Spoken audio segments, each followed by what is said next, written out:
그래, 맞아. 이런 산업에 굉장히 중요한 변수가 있다. 제가 이제 좋아하는데 왜일까? 이 고민을 하는 거예요.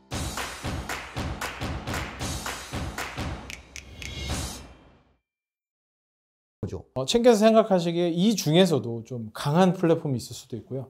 플랫폼 성격은 좀 약하지만 그래도 플랫폼인 것들이 있을 수 있는데 어떤 것들을 좀 강한 플랫폼으로 보고 계신지 좀 이야기해 주시면 좋을 것 같아요. 전 세계 시가총액 상위 10개 기업을 이렇게 나열해 보면 그중에 이제 사우디 아람코라는 회사를 제외하고 거의 대부분이 애플, 마이크로소프트, 그리고 이제 사우디 아람코가 있고요. 그 다음에 알파벳, 아마존, 페이스북, 테슬라, TSMC. 테슬라도 저는 플랫폼으로 봐요. 테슬라 보는 관점이 전기차를 파는 전기차 회사냐, 아니면 미래의 전기차는 스마트 모빌리티 관점으로 해석하고, 스마트 모빌리티, 스마트가 붙으면은 그걸 구동시키는 OS 또는 소프트웨어 패키지가 있지 않겠느냐. 그 속에서 테슬라가 그 시장을 점한다면 이것은 새로운 비즈니스 모델로 정의될 수 있죠. 그 관점 충돌이 테슬라가 고평가됐느냐 저평가된 싸움 같기도 해요. 전 세계 시총 10개 기업 중에 거의 9개, 10개가 다 서비스 앤 플랫폼 기업인 것을 우리가 알고 있고, 또 이들 기업이 2008년 이후에 만들어졌죠. 그래서 그런 점에서 시장은 여전히 13년의 역사밖에 안 된 플랫폼 역사가 사라질 것인가? 아니다. 우리 유통시장을 보게 돼도 유통 플랫폼이라는 게 오래전에 저 고등학교 다닐 때는 집 앞에 뭐가 있었죠? 연세점. 구멍가게죠. 그것도 플랫폼이에요. 물건을 팔아주는. 그래서 소비자는 가고 공급자는 여기다 갖다 주면, 그 다음에 서서히 뭐로 됐죠? 편의점 또는 대형 할인점. 유형만 바뀔 뿐이에요. 전자상거래. 다 플랫폼은 여전히 존재했어요. 근데 왜 제가 항상 플랫폼을 좋아하냐면, PC가 1990년에 활성화됐죠. 그때 당시 한국의 최고의 회사 삼보컴퓨터, 외국의 최고의 회사 빅3가 있었어요. 델, HP 컴퓨터. 근데 그 네 개 회사는 우리는 잘 기억 못해요. 왜 그럴까? 바로 플랫폼이 아닌 것. 근데 그걸 파는 회사, PC의 두뇌의 플랫폼을 장악하는 OS 회사는 애플이든 마이크로소프트는 여전히 시총 1, 2위를 차지하잖아요. 과거의 플랫폼은 진화되었죠. 늘 진화될 뿐이야. 사라지지 않는 것. 근데 제조는 사라집니다. 진화한 기업도 있죠. 근데 굉장히 어려워요. 그래서 우리가 가장 쉽게 이해하는 유통의 플랫폼조차도 유형만 바뀔 뿐이지 굉장히 지속 가능한 비즈니스 모델을 우리는 알고 있고, 그리고 현재 전 세계 시총을 10개를 구성하는 거의 대부분이 서비스 앤 플랫폼이다 라는 것에서 우리는 굉장히 많은 암시를 받아야 되고, 지금 현재 상위 10개 기업 매출익률이 거의 얼마나 60, 70 나오죠. 평균적으로 50% 정도. 어쨌든 이익 수익성도 좋을 뿐 아니고 이게 확장 가능성. 다만 저희들이 이제 플랫폼을 연구하면서 플랫폼의 가치평가 모형은 달리해야 되겠다라는 생각을 해봐요. 제조업의 재무제표를 보게 되면 가장 중요한 원칙이 수익, 비용, 대의 원칙이에요. 그걸 우리는 매칭 프린시플이라고 하죠. 수익이 있는 곳에는 항상 비용이 수반된다. 이 PC를 팔게 되면 PC에 들어가는 각종 원자재가 매칭이 되죠. 그게 손익계산서에 1년마다 키핑이 돼서 주주한테 보고가 되는데, 플랫폼 기업은 수익, 비용이 대의 원칙이 있기는 하지만 수익은 굉장히 오랜동안 다뤄와요. 특히 최근에 클라우드 기반의 사스 모델, 소프트웨어 에이즈 서비스.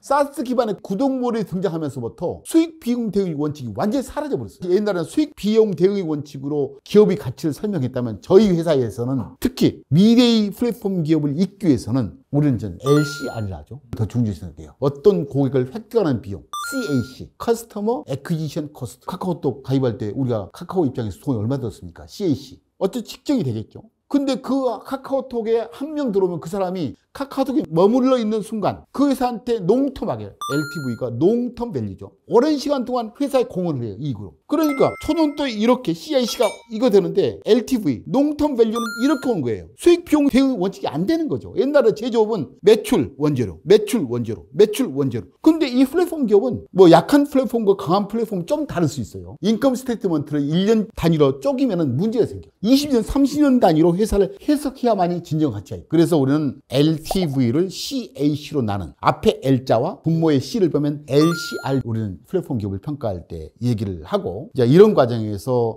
CAC가 낮고 LTV가 큰 회사를 우리는 강한 플랫폼, CAC와 LTV의 비율이 낮은 것을 약한 플랫폼, 이렇게 정의하면서 농통 밸류는 추가로 따질 때는 업셀링의 기회, 자기가 제공하는 제품 가격을 올릴 수 있는 공간, 그리고 고객을 확보할 수 있는 공간, 침투율을 하죠. 침투의 여유, 그리고 제품 폴드포를 늘리고 또 지역적으로 확장 가능할 수 있는 능력, 이걸 우리는 크로스셀링을 하는데요. 업셀링과 크로스셀링의 능력이 LTV를 만들어내는 변수로 보는 거죠. 그래서 우리가 지금 현재 펀드를 운영하면서 우리가 BMR, 비즈니스 모델 리서치 팀을 8년 전에 만들었나요? 네. 비즈니스 모델 해석이 없이는 재무제표를 보는 것은 죽음의 숫자를 볼 뿐이다. 이번에 플랫폼 기업조차도 우리가 결국은 LCR을 부여하는 것, 해석과 의심 정신 속에서 기업들을 이제 편취를 이제 하는 것을 우리가 피터가 하겠죠. 스텝 5만 하는 거는 펀드고 더 세밀하게 들어가는 건 액티브 ETF 하는 거예요?